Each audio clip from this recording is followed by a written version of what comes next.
La fédération, en fait, donc nous sommes la représentation départementale de la Ligue de l'enseignement. Donc sur le département, en lien avec le projet de la Ligue, nous avons fait le choix d'articuler notre projet autour de 2 axes essentiels. Il y en a un, ça va être autour de la question de l'engagement, de la citoyenneté. On est bien là sur cette idée de créer les conditions pour permettre à chacun de comprendre le monde, de s'y situer, d'y trouver une place et de pouvoir contribuer à sa transformation. Et ça, pour nous, il y a un outil qui existe aujourd'hui, c'est la capacité que chacun d'entre nous avons à nous associer. Il y a notamment la loi 1901, bien sûr, mais donc un des axes pour nous importants, c'est ça, c'est de se dire à un moment donné, chaque personne est en capacité à des envies, à des possibilités, à des savoirs, et en capacité de transmettre, et en capacité de s'interroger sur une situation avec la volonté de transformer cette situation parce qu'elle considère que la collectivité, l'État n'apporte pas suffisamment de réponses à ses besoins qu'elle identifie sur le territoire. Dans cette salle-là, tous les mardis soirs, on a des séances de formation en direction des acteurs associatifs du département et où on va mettre en place des modules, ce sont des modules de 3 heures pour transférer des connaissances que nous avons. On est bien dans des démarches d'éducation populaire. On a acquis un savoir, une pratique, et puis on va le mettre en partage autour de tout un tas de thématiques qui vont tourner autour de le projet associatif, les statuts, la comptabilité. Bref, toutes les étapes qui vont permettre à un moment donné à des personnes, à des acteurs bénévoles de pouvoir développer leur projet. Et puis, bien sûr, on s'appelle la Ligue de l'enseignement, donc un des 2e axes, ça va être effectivement cette dimension autour de l'accès à l'éducation, d'action éducative. Là aussi, ça va être cette complémentarité, bien sûr, avec l'éducation nationale, où on va intervenir en lien avec l'école, mais avec effectivement nos outils, nos regards, et c'est ça qui fait la richesse, en tout cas, en termes de complémentarité. À la fois la richesse dans les échanges, mais aussi qui va offrir à un moment donné aux enfants et aux jeunes des manières différentes d'apprendre. Et on se dit que là aussi, c'est parce que on a besoin bien évidemment du socle qu'apporte l'éducation nationale, mais ces regards croisés, ces manières de faire, parfois de contourner pour expliquer quelque chose, parce que dans l'éducation populaire, on est plutôt aussi dans le faire, vont permettre parfois, tout d'un coup, à certains enfants, à certains jeunes, de pouvoir aussi relier des connaissances, relier des apprentissages. Et donc ça, sur cette question autour de l'éducation, on va travailler sur tout un tas de projets. Bien évidemment, alors ça croise un peu la question de l'engagement. On va travailler sur la formation des délégués élèves, je l'évoquais tout à l'heure, précédemment. On va travailler aussi toujours sur l'idée de comment on peut permettre aux enfants et aux jeunes de travailler sur notre rapport à l'autre. Parce que là aussi, la diversité est on l'a dit, on le redira jamais assez, parce qu'on voit que cette notion-là n'est pas forcément acceptée par tous. Mais en tout cas, la diversité, oui, sur ce département, sur ce territoire, mais plus largement dans le monde, c'est une richesse. Et donc, on a besoin, là aussi, de créer les conditions pour permettre à chacun de comprendre que l'autre, c'est nous, et qu'en même temps, si nous sommes différents, pour autant, nous appartenons à une seule et même humanité.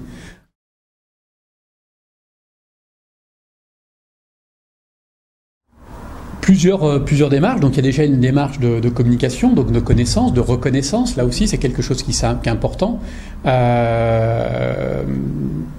Ensuite, on va avoir des contacts et on va proposer plusieurs entrées, plusieurs projets. On a un projet, par exemple, qui s'appelle Éducation à la différence, qui regroupe plusieurs projets. Ce sont à la fois des ressources, donc des malles de livres qui vont traiter d'un certain nombre de thématiques autour de la diversité, autour des questions du racisme, autour des relations garçons-filles, autour de la mémoire, autour de la colonisation, Donc tout un tas de ressources, et ces ressources, il nous paraissait important en tout cas de les proposer à l'ensemble des acteurs associatifs, dont bien évidemment, à l'ensemble des acteurs éducatifs, et bien évidemment au sein de l'éducation nationale, pour que chaque éducateur, chaque enseignant puisse s'en saisir et nourrir sa réflexion et nourrir son projet. Deuxième possibilité d'intervention, et où après chacun s'en saisit, ça va être de proposer notamment des projets dans lesquels chacun vont pouvoir avancer, s'en saisir et construire avec. Notamment, je pense, quand je vous dis ça, un projet qui s'appelle « Jouons la carte de la fraternité ». Donc c'est un projet qui a été mis en place par les fédérations de la région du Rhône-Alpes il y a maintenant de nombreuses années, et ce projet a été labellisé par la Ligue de l'enseignement et proposé à l'ensemble des fédérations. Et nous, depuis plusieurs années, on se saisit de ce projet parce que il nous paraît effectivement être dans les démarches d'éducation populaire, à savoir qu'on propose des ressources. Donc là, le projet, on s'appuie sur des visuels, sur des photographies.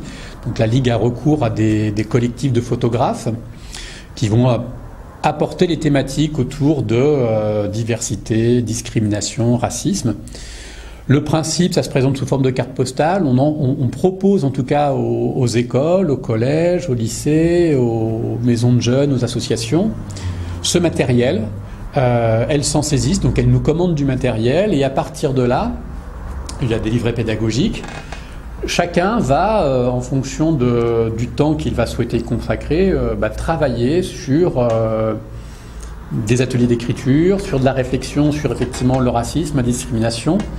Et l'idée, c'est que à partir du visuel, donc de cette carte postale, de cette photo, les jeunes vont pouvoir exprimer leur rejet du racisme et des discriminations. Ces messages écrits sont postés le 21 mars, enfin autour du 21 mars, qui est une journée internationale contre le racisme et des discriminations, à un destinataire qui va être tiré au hasard dans l'annuaire.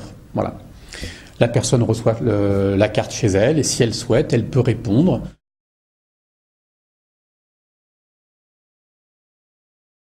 Que nous, en fait, on envoie l'ensemble de nos informations à tous les établissements scolaires.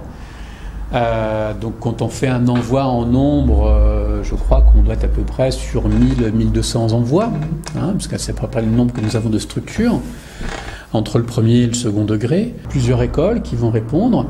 Des écoles ne vont pas répondre sur une année, ils vont répondre sur d'autres, parce que il y a...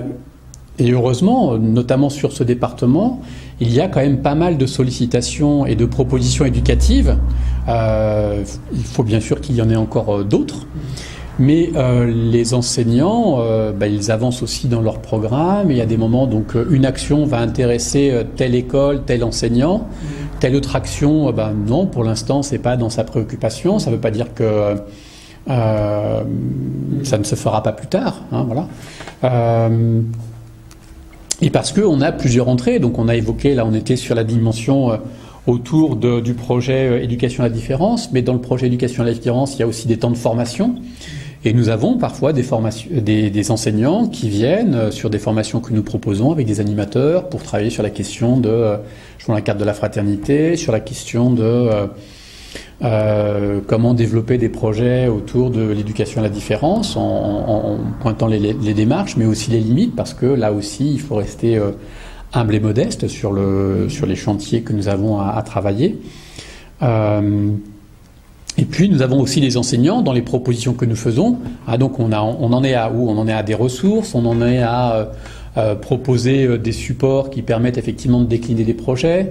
Là, j'abordais la question de la formation, mais aussi dans nos modes d'intervention, on va proposer des fois on invite des enseignants pour venir avec leur classe sur une projection cinématographique, parce que pour nous, le film aborde effectivement une question autour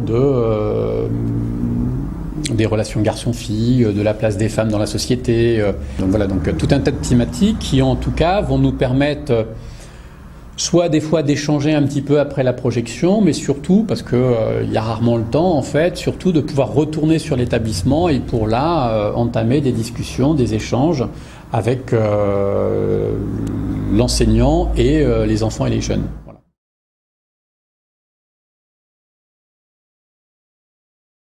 D'association, donc donc au sein de la Ligue de l'enseignement, vous avez deux fédérations sportives. Vous avez l'UFOLEP, Union française des œuvres laïques d'éducation physique.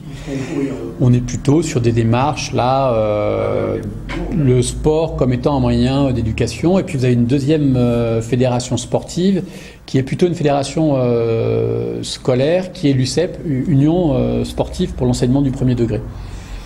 Sur le département, par an, on a à peu près entre 140 et 150 associations qui sont affiliées, donc qui nous rejoignent. Donc c'est-à-dire qu'elles font la démarche de dire voilà le projet qui est porté par la Ligue de l'enseignement, l'UFOLEP et l'USEP, nous on s'y retrouve, on fait une démarche de s'associer et ces associations-là, elles ont à peu près entre 3800 et 4000 membres.